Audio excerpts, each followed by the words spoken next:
Bien, buenas tardes chicos, aprovechando el cambio de hora y también que cambiamos los módulos, podemos tener clases más tempranito y así dejarlos libres más tempranito hoy día, aprovechando que es 17 de septiembre, ¿sí? Pero muy bien, me imagino que algunos habrán imaginado que tal vez no habrían clase durante este jueves, pero lo encontré necesario porque ya que nos van quedando poquitas clases, estimé que debemos cerrar lo antes posible, lo que es como pasar materia, y luego podríamos hacer clases de repaso. Bien, además, me imagino que todos ustedes sabrán que estamos viviendo momentos especiales en la historia de nuestro país, y por lo mismo me parece que tenemos que estar preparados ante cualquier situación. Yo considero que podemos cerrar las clases lo antes posible para que después estemos haciendo clases de repaso y pase lo que pase, podamos ayudarle a ustedes de la manera que lo necesiten. ¿Bien? Entonces, la clase de hoy vamos a estudiar las evidencias de la evolución. Va a ser una clase bien teórica, pero igual les puse varias imágenes para que podamos ir viendo. No hay preguntas al final, así que no teman por eso. Pero encontré necesario que este fuera un tema del cual conversáramos y del cual pudiéramos discutir su importancia en esta área que estamos viendo que es evolución, ¿cierto? Área de evolución, que es nuestro último tópico a ver durante el curso de biología mención. Bien, dentro de los objetivos que queremos ver en la clase de hoy están comparar la anatomía de las especies, su estructura física, ¿cierto?, como evidencia evolutiva, y también estudiar la embriología de las especies. Los dos objetivos, los dos primeros, van de la mano, porque cuando estudiamos embriología, estudiamos la anatomía de los embriones, de el camino a la vida, ¿cierto? Desde que se concibe una vida hasta que finalmente se llega a nacer y a convertirse en un individuo independiente. Ahí también podemos estudiar procesos evolutivos, ya vamos a verlo más adelante. También es importante que hoy se fijen en la biología molecular que está presente en la vida terrestre y cómo esta influye también en nuestro estudio de la evolución. Y por último, por supuesto, cuando pensamos en evolución, pensamos, ¿cierto?, en fósiles, en estudiar el pasado, la historia, y por ello tenemos que observar muy bien lo que es el registro fósil, ¿cierto?, los fósiles, y aprender valiosa información de él. ¿Para qué? Para poder determinar procesos evolutivos también dentro de estos. Entonces, a manera de introducción, nosotros ya tenemos bastante claro en las clases que hemos pasado de este tópico de herencia y evolución, que este es un principio fundamental en la biología, ¿cierto? Pero aquí viene la pregunta, ¿cuáles son exactamente las características de la biología que tienen más sentido a la luz de la evolución? ¿Bien? O dicho de otro modo, ¿cuáles son los indicios o rastros que muestran que la evolución ha tenido lugar en el pasado y que sigue ocurriendo hoy en día? ¿De qué manera yo puedo ver allá afuera que está ocurriendo evolución? Día a día, paso a paso, de una manera lenta, pero de manera que las especies puedan adaptarse a su entorno, ¿cierto? Y ahí vemos esta imagen de la jirafa, que según lo que hemos estudiado, gracias, como veníamos diciendo, a los registros fósiles y a otros registros que nos quedan y que nosotros podemos estudiar, que las jirafas, sus antepasados, solían tener el cuello corto. Bien. Y con el pasar de cientos, de miles de años, las jirafas se fueron adaptando para alcanzar las copas de los árboles donde estaba su alimento, ¿cierto? Las hojas. Entonces, para ello, las siguientes generaciones de jirafas fueron alargando su cuello hasta tener las jirafas que nosotros vemos hoy en día, ¿cierto? Con cuellos bien alargados. ¿Cómo se produce esto? Esto es gracias a la evolución. Y ya vamos a ver por qué. Estas pruebas de la evolución, lo que estamos buscando para cerciorarnos de que de verdad esto está ocurriendo, provienen de muchas áreas diferentes de la biología. Hay varias ciencias que nos están aportando información valiosa para que nosotros los biólogos podamos determinar que lo que está ocurriendo es un proceso evolutivo. Bien, el estudio de la evolución entonces es un proceso interdisciplinario, ¿cierto? Abarca muchas áreas del saber. Entre ellas tenemos, por ejemplo, la anatomía, que ¿cierto?, es el estudio del cuerpo físico de los animales, y vamos a ver que las especies pueden compartir características físicas porque estas características las van heredando de sus antepasados, y esas estructuras las vamos a llamar homólogas. También vamos a estudiar la embriología, que como veníamos adelantando, se encarga de estudiar la morfogénesis, cómo el físico se va transformando desde que se concibe el ser hasta que el ser nace. Bien, desde la gametogénesis, ¿cierto? Cuando se encuentran los gametos, en nuestro caso, por ejemplo, el espermio y el óvulo, hasta el momento del nacimiento de los seres vivos, ¿cierto? Espermatozoide y ovocito, para ser más exacto. También, otro punto muy importante, es estudiar la biología molecular. ¿A qué nos referimos con esto? En la esencia de la vida, ¿cierto? Nuestro lenguaje para poder construir la vida es el ADN, ¿correcto? El ácido desoxirribonucleico y el código genético reflejan la ascendencia compartida de la vida, o sea, que heredamos nosotros de nuestros antepasados, y cuando nosotros comparamos las secuencias de ADN entre especies, ¿cierto? Podemos ver qué tan emparentadas están estas especies. Bien, por cierto, en esta diapositiva les dejo un link, que es de Khan Academy, que es de donde saco la mayoría del material para hacer esta clase en particular. Obviamente trato de rescatar sobre todo lo que entra en la prueba de transición, en la prueba universitaria, por supuesto, la prueba de selección universitaria, se llama así, pero bien.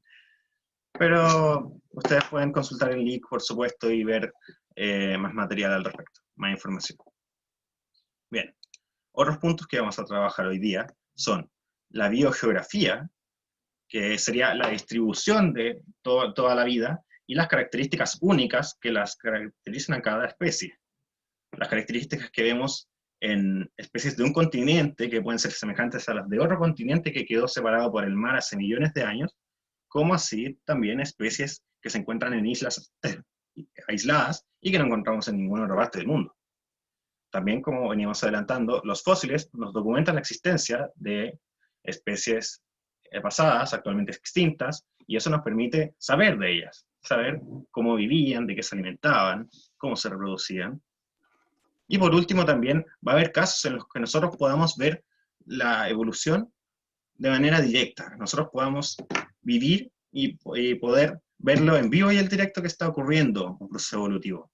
Y eso lo vamos a ver en organismos, en microorganismos, por ejemplo, o en insectos que desarrollan resistencia a las pesticidas. Ya vamos a ver cómo se da eso. Bien, hasta el momento veo que se fueron integrando algunos chiquillos. No sé si quieren que regrese a algún punto atrás para que no queden con algo atrás, con algo que quede colgando. Si les parece que vamos bien, por mi parte todo bien, muy bien, Jorge. Entonces, de ser así, podemos continuar. En cuanto a la anatomía y la embriología, ¿cierto? Recuerden, van de la mano. Vamos a ver que Darwin, ¿cierto? El padre de la ciencia de la evolución, concebía que este proceso era una descendencia con modificaciones. ¿A qué se refiere con esto? Con que los descendientes de los ancestros originales le van legando las características que les van a permitir sobrevivir, lo que él denominaba selección natural, ¿cierto? Y esto vamos a ver que posteriormente puede dar paso a nuevas especies con características totalmente distintas, pero que van a heredar estas características que les van a permitir sobrevivir. Y él también propuso que esta historia evolutiva, que este proceso evolutivo desde el origen de la vida lo podríamos estudiar como un árbol ramificado, con muchos niveles, en el que todas las especies pueden remontarse a un antiguo antepasado común. Y bien, así como veíamos en la diapositiva, la primera diapositiva, el tema de la jirafa, ¿cierto? Aquí podemos estudiar el linaje de los caballos, que es un ejemplo muy clásico del tema de la evolución.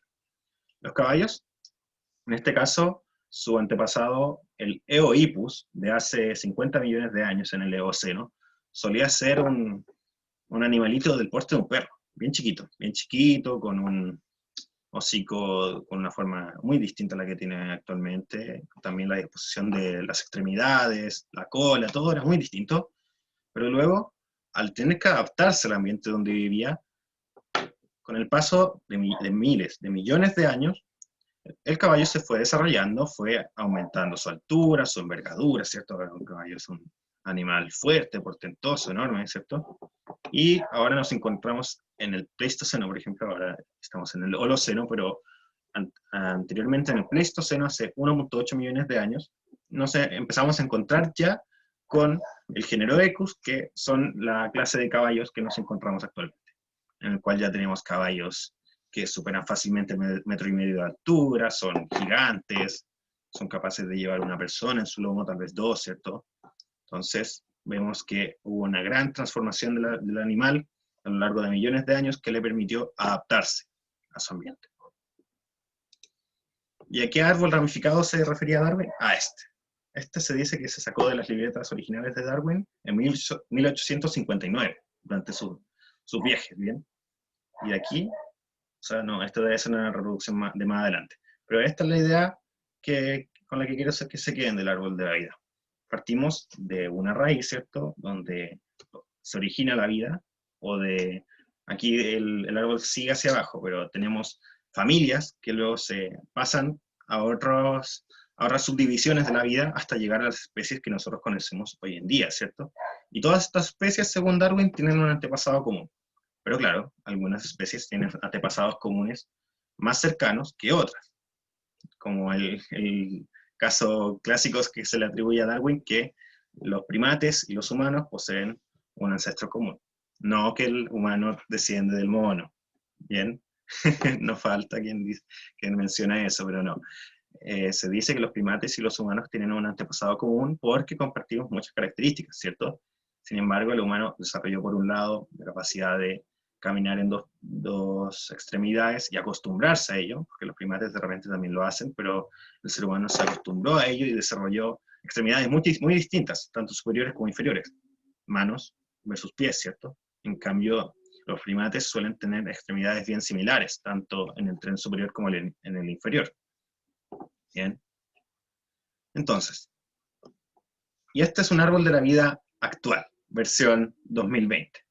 Y eso, entre comillas, porque se considera que el árbol de la vida es una teoría, un modelo, mejor dicho, un modelo que no aplica a toda la vida en la Tierra, porque en esta parte superior del árbol de la vida, donde nos encontramos con todas las familias de bacterias, ¿cierto?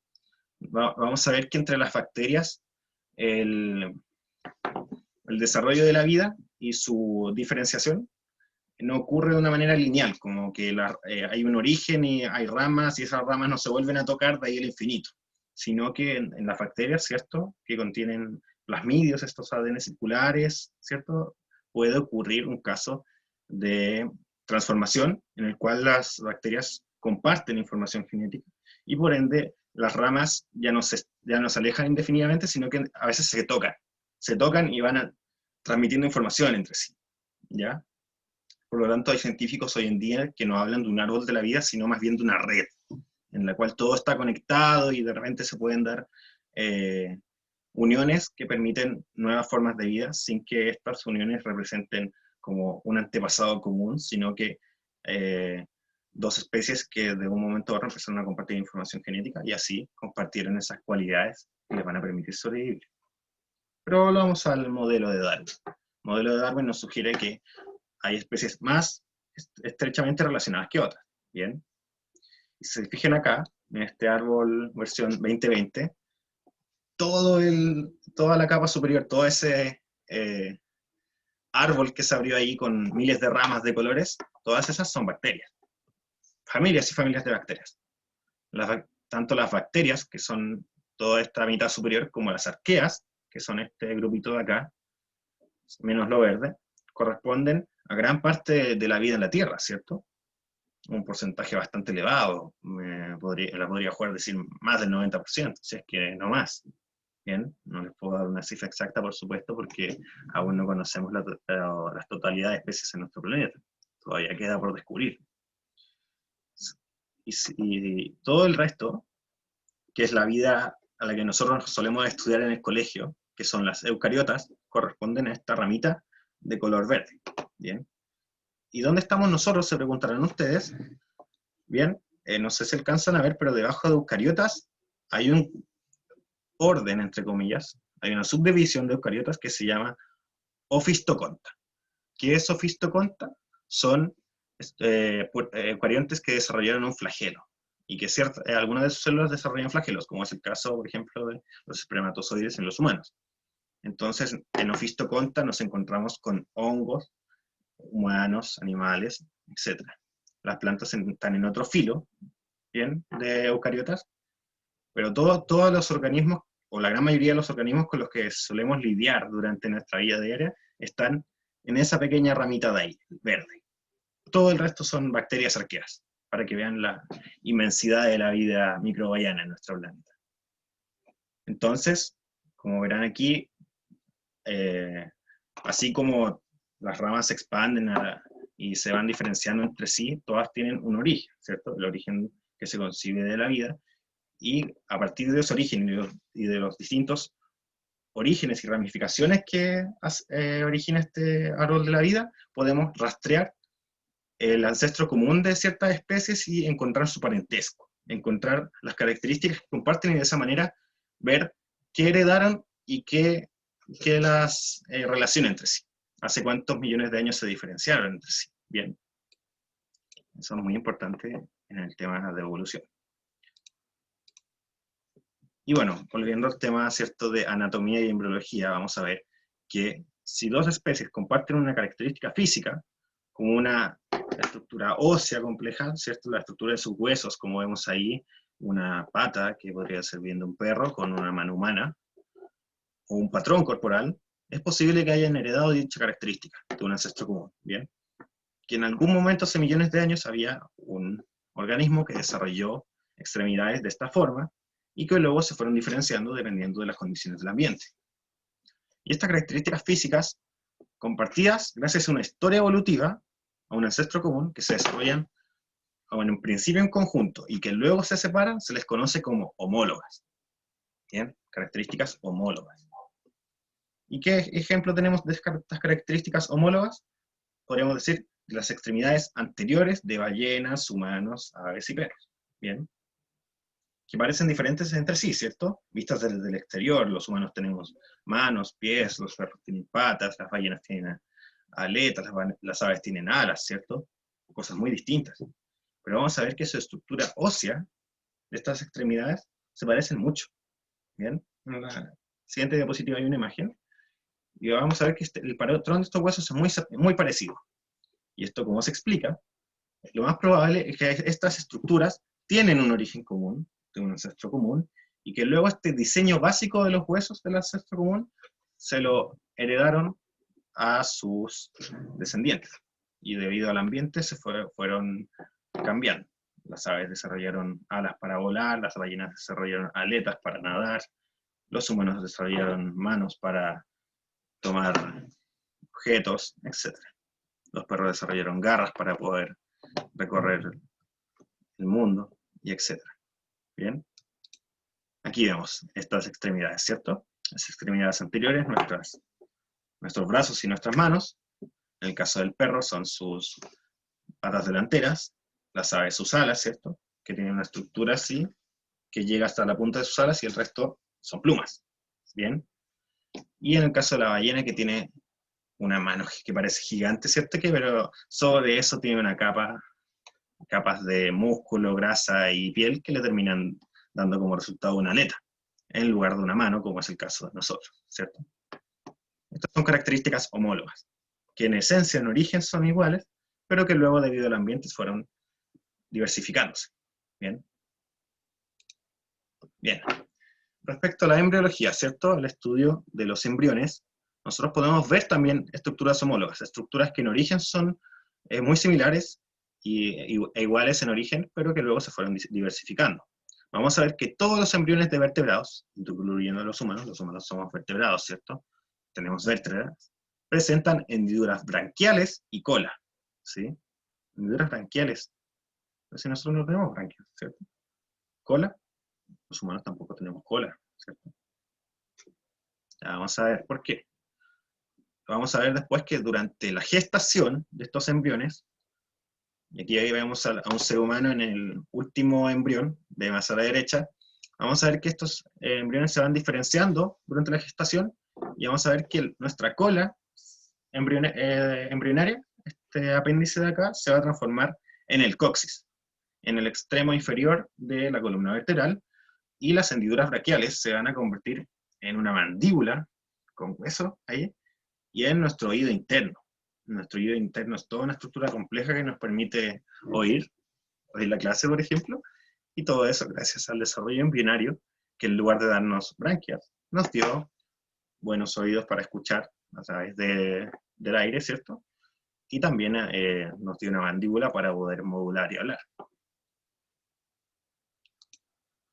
Y también nos vamos a encontrar con estructuras vestigiales. También son indicios de que hubo un proceso evolutivo en el cual estructuras que son homólogas, ¿cierto?, que provienen del mismo origen en algunos organismos, va a pasar que en algunos organismos siguen cumpliendo su función ancestral, mientras que en otros van a perder su función, van a dejar de ser utilizados. Este es el caso, volvemos a retomar el caso del coxis, en el cual los humanos, al acostumbrarnos a pararnos sobre nuestros dos pies, dejamos de necesitar una cola para mantener nuestro equilibrio. Por ello los humanos no tenemos cola, porque no necesitamos equilibrarnos con la cola para no perder el equilibrio y caernos, porque estamos sobre nuestros dos pies. Nuestros pies se alargaron y adquirieron una estructura tal que nosotros pudiéramos descansar nuestro cuerpo, nuestro peso sobre ellos, ¿cierto? También nos vamos a encontrar con huesos de extremidades posteriores en ballenas, vamos a encontrar con vestigios de piernas, de patas en las ballenas, pero que están debajo de toda su piel, entonces no se ven. También nos vamos a encontrar con patas en las serpientes. Las serpientes que la vemos serpenteando por ahí sobre la tierra, también tienen vestigios de estas extremidades, pero ya no las utilizan, por supuesto. Y aquí vemos en la imagen una columna vertebral, y aquí tenemos el coxis, esta estructura que sería el inicio de una cola, pero que con el paso del tiempo desapareció en los humanos. Pero también, y ojo aquí, para hacer las cosas un poco más interesantes y complicadas, porque a los biólogos les encanta complicarse, nos dicen que las características físicas que se parezcan, que sean similares en función, no siempre van a tener un origen común.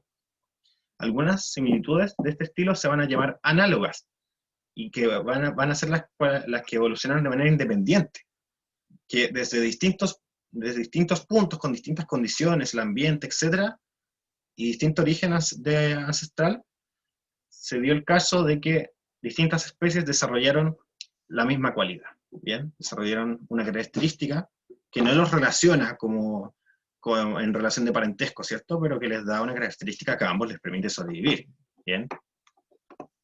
Entonces, a esta evolución se le conoce como convergente, que se refiere a converger, ¿cierto? A llegar todos a un punto. Una evolución de todo lo contrario sería una evolución divergente, ¿cierto? Una evolución que nos llevara a todos a desarrollar características distintas, debido a las condiciones del ambiente, a las presiones evolutivas, que les llaman aquí, a la presión que ejerce el ambiente para que la especie desarrolle características que le permitan sobrevivir. Por ejemplo, vamos a tener aquí dos especies lejanamente relacionadas que viven en el Ártico. Vamos a tener una perdiz en la derecha, aquí un ave, y el zorro ártico, aquí a la izquierda. Vamos a ver que cambian de color de pardo a blanco según las estaciones. ¿Bien? En un caso, el zorro va a cambiar de pelaje y la perdiz va a cambiar de plumas. Y esta característica compartida en ambos de cambiar su cubierta, dicho de algún modo, de cambiar su color, no implica que tengan un ancestro común cercano, por lo menos. No implica que el ave y el zorro sean como el zorro y el lobo. O no implica que la perdiz y el zorro sea como una perdiz nival y una perdiz de Europa, o una paloma. No, la paloma está más cerca de la perdiz que del zorro. Sin embargo, adquiere una característica similar debido a la influencia del ambiente. En este caso, la zona ártica, que a ambos les va a permitir camuflarse en la nieve, desarrollar este color blanco. Un ejemplo mucho más fácil de características análogas sería el desarrollo de alas, ¿bien? Porque no solamente las aves tienen alas, ¿cierto?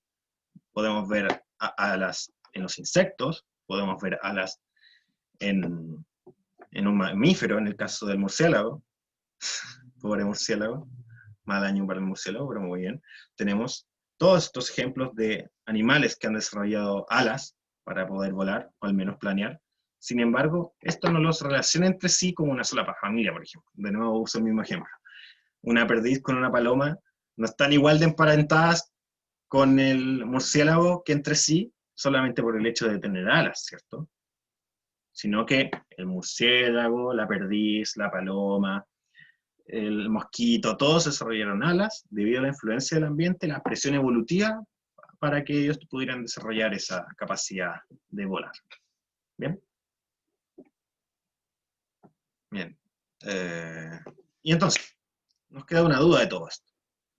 Lo que llevamos hasta ahora de clase, las características, ¿cierto? Solamente características, anatomía, embriología, y tanto características homólogas como análogas, nos van a permitir por sí solas determinar si las especies están emparentadas entre sí. Y la respuesta es no. No, en general los biólogos no van a sacar conclusiones solamente con estudiar estas características, ¿cierto?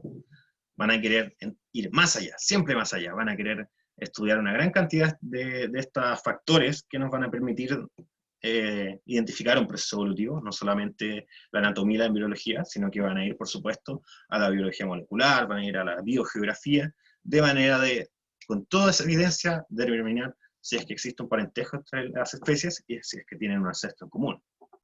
¿Bien? Ahora vamos a pasar al siguiente punto. Recuerden que entre medio de la clase, si quieren abrir el micrófono, si quieren escribirme en el chat, siempre tengo el chat aquí al lado, así que si tienen alguna pregunta, pregunten. Con permiso.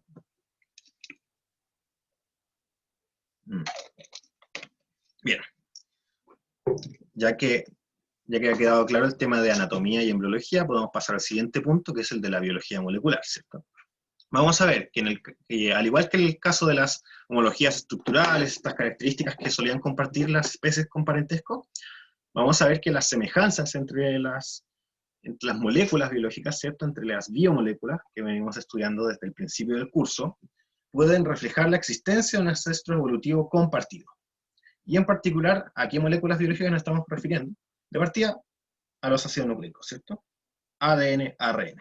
Posteriormente nos vamos a referir al producto, lo que sucede cuando se traduce el ARN, ¿cierto? Nos entrega aminoácidos, nos entrega proteínas. Y en la producción de estas proteínas nosotros también podemos ver el desarrollo de un proceso evolutivo.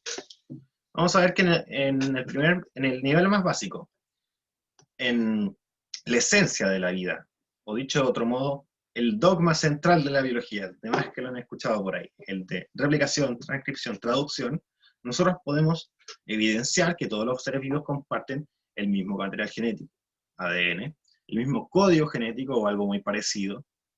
Vamos a ver que también comparten el mismo proceso básico de expresión de genes, que es la transcripción del ADN y la traducción del ARN, y los mismos materiales de construcción, como los aminoácidos, ¿cierto? Los mismos materiales de construcción se refiere a, con estos bloques que son las proteínas, bueno, vamos a poder construir todo lo que es el cuerpo físico de los organismos vivos. ¿Bien? Haciendo un repaso de biomoléculas, por supuesto, para que no se le olvide la diferencia entre transcripción y traducción.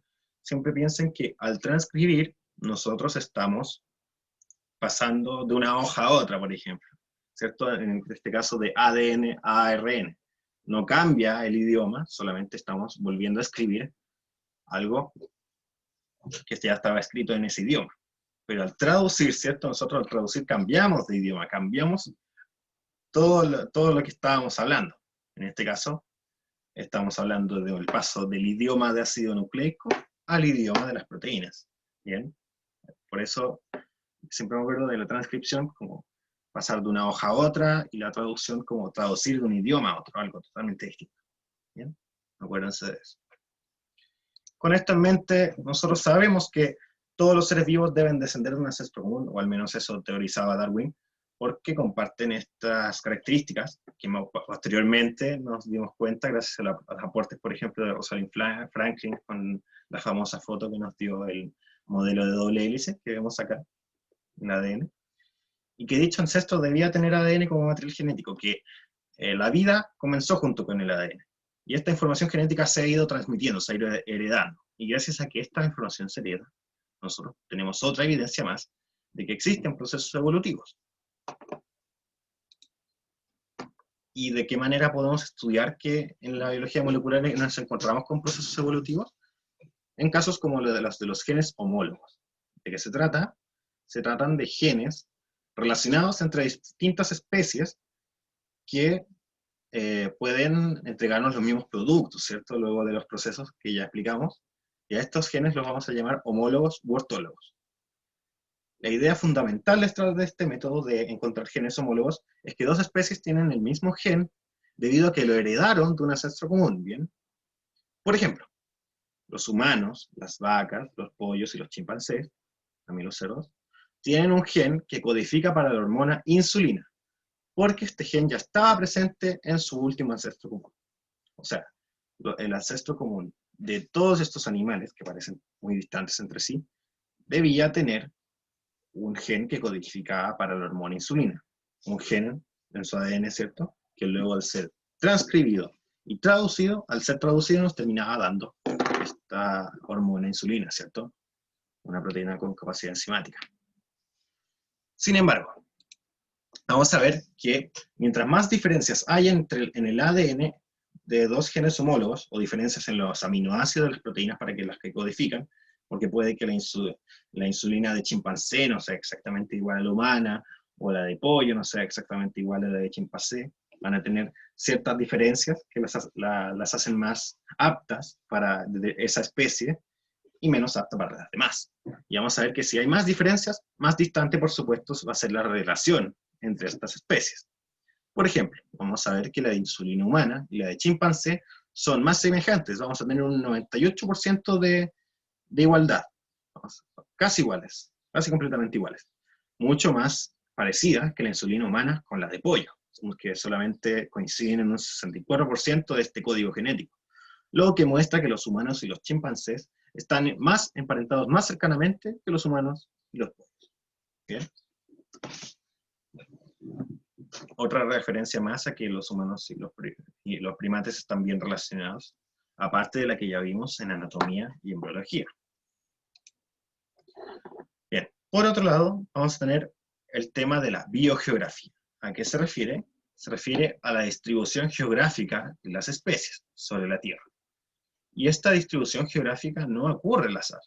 Bien, esta distribución geográfica ocurre porque podemos encontrarnos con animales en todo el globo, así como también podemos encontrarnos con animales en determinados continentes y en otros no, debido a que lo más probable, y esto es lo que nos ayuda a estudiar la geografía con la tectónica de las placas, también hay algo de geología ahí, por supuesto, estudio de la Tierra, que nos permite determinar que hay continentes que estuvieron juntos más tiempo que otros. Porque bien, no sé si lo habrán visto en historia o aquí mismo en biología, que hace 250 millones de años más o menos, existió sobre la Tierra un supercontinente llamado Pangea. Todas las placas tectónicas se habían dispuesto de tal manera de que todas las masas continentales hubieran estado juntas y alrededor hubiera habido un gran océano. Esto hace 250 millones de años, mucho tiempo, ¿cierto? Y, según la teoría de la tectónica de placas, este supercontinente Pangea, que ha sido el último supercontinente que ha existido en la Tierra, se habla de que hay ciclos en los cuales los continentes se unen, se separan, se unen, se separan. ¿Bien? Pangea fue el último de ellos. Cuando Pangea se dividió, lo hizo alrededor de este eje. A ver, voy a ver si puedo rayar. Ahí, ¡pum! ¿Ya? ¿Se nota la raya negra fea que hice? Creo que sí. Bien. Esa raya fea que hice indica la división que ocurrió en Pangea y que lo dividían otros dos supercontinentes. Por el norte estaba la Eurasia, que incluía América del Norte, Europa y gran parte de Asia. Y por otra parte teníamos por debajo a Gondwana, que contenía a nuestra Suramérica, a África, la Antártida, Australia y la India. Bien. Entonces, debido a la tectónica de placas, la Eurasia y Gondwana se fueron dividiendo, se fueron alejando una de otra, y luego entre ellos los continentes también se fueron dividiendo. La Antártida, de estar en una posición casi ecuatorial, y tener temperaturas, por supuesto, mucho más altas que actualmente, fue moviéndose hacia el polo sur. Y es por ello que científicos han encontrado fósiles en la Antártida y han encontrado palmeras, han encontrado vestigios de que había una vida tropical en ese continente, que actualmente es un desierto polar. Bien. También Australia se separó tempranamente de la Gondwana y es por ello que se desarrolló vida muy distinta en ese continente. Bien. Aquí, por supuesto, vuelvo a mencionar este tema de que Pangea Una se dividió en la Eurasia, como les venía diciendo, Norteamérica y Eurasia, y por otro lado Gondwana con Suramérica, África, la India, la Antártida y Australia. Bien. Y que actualmente tenemos estas 7 u 8 continentes, dicen otros, que están bien separados por océanos gigantes entre sí, pero que suelen tener animales en común unos con otros, y esto debido al tiempo que pasaron juntos estos continentes. Si una especie, si una forma de vida se desarrolló antes de que Pangea se separara, lo más probable es que la tengamos alrededor de todo el globo. Sí, por otro lado, y esto se ve mucho en el estudio de los dinosaurios y en la paleontología en general, si una especie de dinosaurio, por ejemplo, la encontramos en Brasil, un fósil, y el otro fósil lo encontramos en Guinea, probablemente ese dinosaurio vivió en la época en la que Gondwana seguía unida, pero ya se había separado de la Eurasia, porque ese dinosaurio no lo vamos a encontrar en Norteamérica ni tampoco en Europa. Bien. Vamos a ver también que la aparición de especies exóticas únicas en las islas aisladas de nuestro mundo es otro ejemplo de la intersección entre evolución y geografía. Que una isla esté aislada le permite desarrollar todo un hábitat, un biotopo único para que se desarrolle vida especial ahí. Por ejemplo, la mayoría de las especies de mamíferos en Australia son marsupiales. Los marsupiales se caracterizan por llevar a sus crías en una bolsa, como es el caso de los canguros, de las koalas, etc. Mientras que la mayoría de las especies en el resto del mundo son placentarios. Son mamíferos que gestan a sus embriones en la placenta, en su interior, en lugar de obligar a los embriones a moverse hacia una bolsa, como es el caso de los canguros. Y vamos a ver que estas marsupiales se desarrollaron sin competencia alguna en Australia, porque Australia está aislada del resto de continentes, y por ello es que los marsupiales reinan en Australia, pero no en el resto del mundo. En el resto del mundo reinan los placentarios. Incluso nosotros somos placentarios. Y por lo que sabemos, en Australia, por ejemplo, tampoco llegó vida humana hasta hace menos de 10.000 años, tal vez menos, tal vez más, tal vez menos, pero bien, llegó tardíamente y eso también permitió, junto con la increíble geografía de Australia, con un desierto enorme al medio y, en fin, una gran isla que permite que la vida se desarrolle con relativa calma, bien, sin competencia ni intercambio con el resto de especies. Y eso permite que se desarrollen especies únicas. También, por ejemplo, nos topamos con Nueva Zelanda, otra isla que pasó aislada mucho tiempo y que tiene muchas especies especiales de animales, como es el caso del kiwi. Nos encontramos con Madagascar, que se separó hace millones de años de África y que tenía el dodo, una ave no voladora que no encontrábamos en el resto del mundo, solamente se encontraba en Mauricio, que era otra isla bien cercana a Madagascar, otras aves parecidas que no volaban, y además fueron extintas cuando llegaron holandeses y franceses a esas islas, ¿cierto? Pero antes, ninguna intervención. Bien. En las Galápagos, como mencioné aquí, hay muchas especies, por ello es que Darwin, de hecho, hay varios animales y plantas con el nombre de Darwin, debido a que Darwin tuvo sus viajes por las islas Galápagos y pudo estudiar bien la fauna de ahí, y de hecho fue una gran inspiración para él para desarrollar la teoría de la evolución.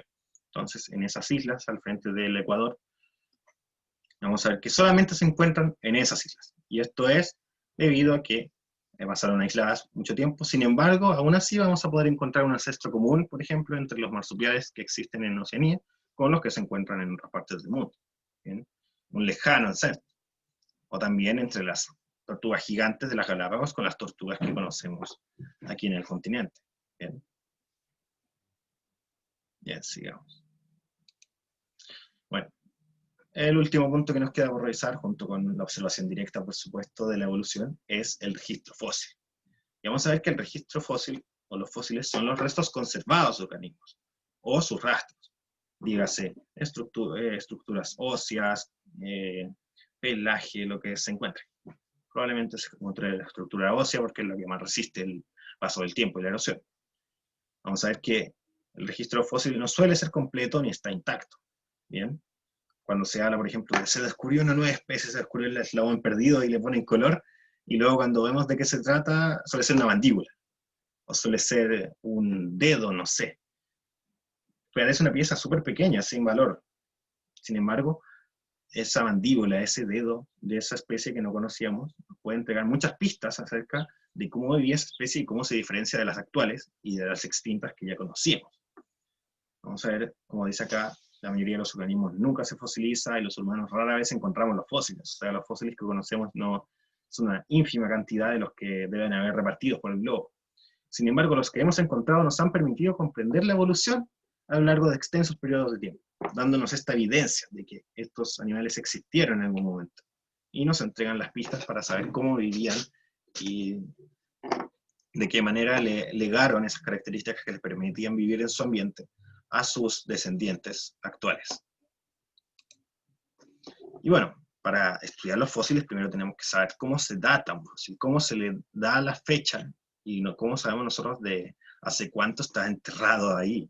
Bien, vamos a ver que los fósiles se suelen encontrar dentro de capas de roca, que es las que se les llama estratos. Y como vemos en esta imagen al lado, los estratos suelen ser capas y capas de tierra que se forman una encima de otra, y que entre más profunda sea la capa, probablemente nos encontremos con fósiles de mayor data, de una mayor antigüedad. Bien, incluso aquí la ilustración para ponerla más bonita, le pusieron las eras geológicas, o el oceno, que es en la que estamos actualmente, Pleistoceno, Plioceno, Mioceno y así. Y las grandes eras. En el Mesozoico encontramos las tres grandes eras de los dinosaurios, Triásico, Jurásico, Cretácico. Bien, antes de eso, en el Paleozoico nos encontramos con todas las eras predinosaurios. Bien. Y bueno, los estratos, como les venía diciendo, nos proporcionan una línea en la cual entramos a diferenciar si un fósil es más nuevo o más viejo que otro. También vamos a poder datar un fósil gracias a la datación radiométrica, en el cual, por ejemplo, no recuerdo qué carbono era, creo que era el carbono 14, en el cual los científicos con herramientas, por supuesto que trabajan con radiactividad, se puede detectar el decaimiento radiactivo, o sea, cuál es la vida media de esa molécula que estábamos estudiando en ese fósil que tenemos. Y gracias a esa vida media que se ve en esas moléculas de ese fósil, nosotros podemos determinar qué tan viejo es. Porque nosotros sabemos, por ejemplo, los químicos calcularon y dijeron, ya, esta molécula, su vida media, o sea, el tiempo que debe pasar para que de 1 kilo que teníamos de este material, luego de miles de años, quién sabe, tengamos el medio kilo en lugar de 1 kilo, se empiece a desaparecer ese material, o mejor dicho, se convierte en otro material, se degrada, por decirlo de alguna forma. A eso le vamos a llamar la vida media. Y nosotros sabemos esos datos. Con esos datos nosotros estudiamos este fósil y nosotros decimos, de 1 kilo que debería haber aquí si este fósil fuera nuevo de hoy, nos estamos encontrando con X cantidad de este material.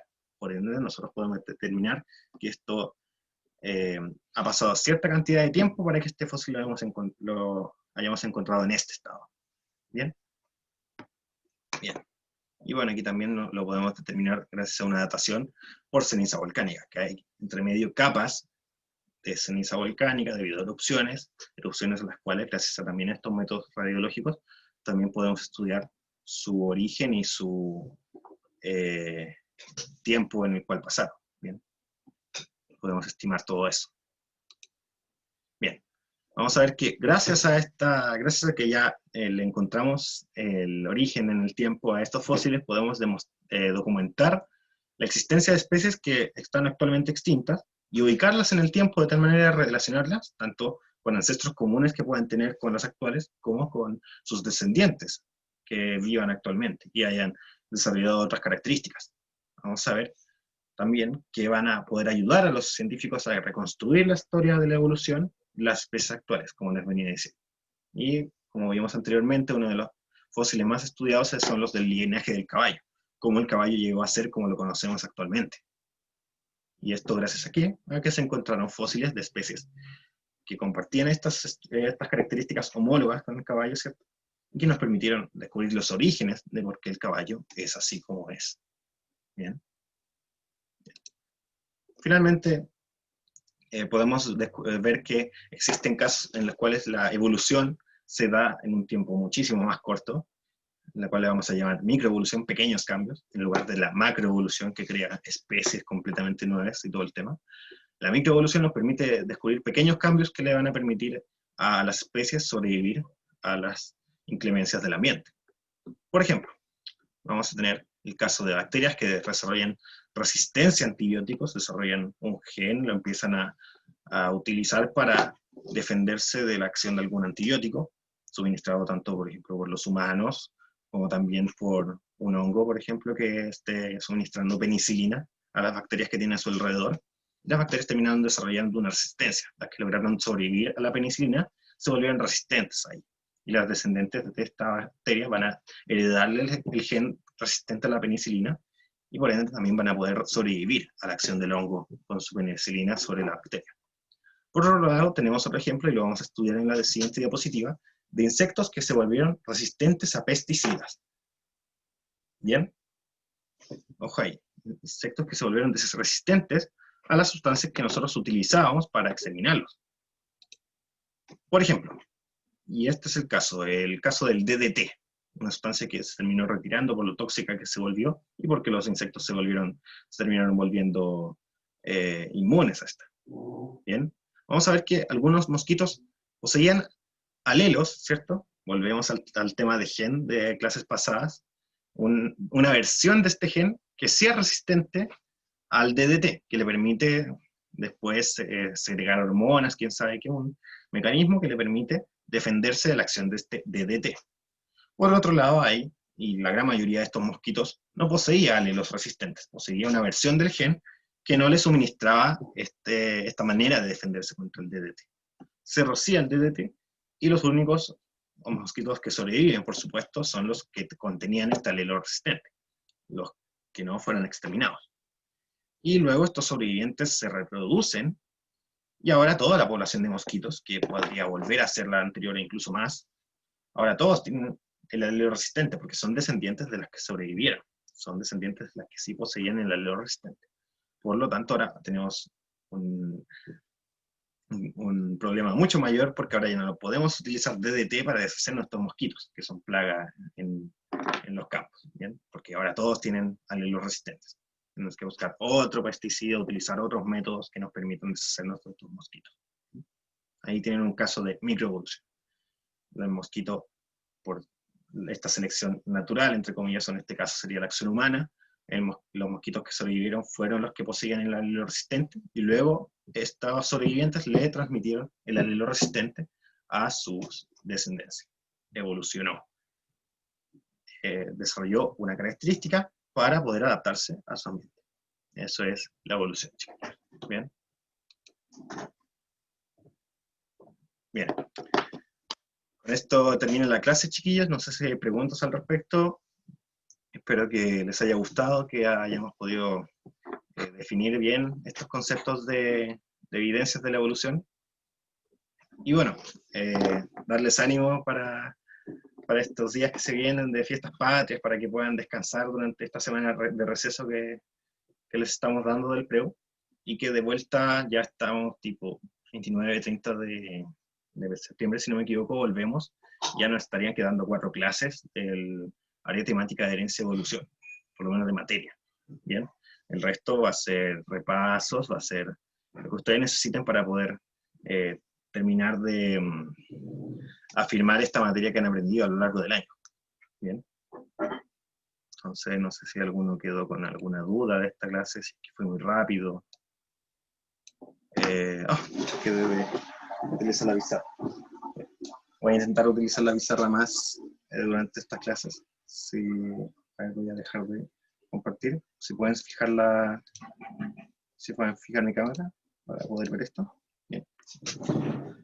El árbol de la vida con el que solían encontrarse en el colegio solía componerse de estos 3 dominios, estos 3 reinos, mejor, no, son dominios, ¿sí? son los dominios de la vida. A partir de estos dominios de la vida, que son eucaria, los organismos eucariontes, arquea y bacteria, después desciende todo el resto de la vida. De eucaria nacen la mayoría de los reinos con los que nosotros solemos interactuar. Nace Animalia, nace Plantae, nace Fungi, etc. ¿Bien? Y de este esbozo que yo les muestro acá, luego sale ese gran árbol de la vida que les mostré, que tenía colores y que era enorme. En mayor medida porque destaca todas las bacterias y arqueas que existen, que son la gran mayoría de la vida. Bien. Bien. Espero que les haya servido. Voy a dejar de grabar.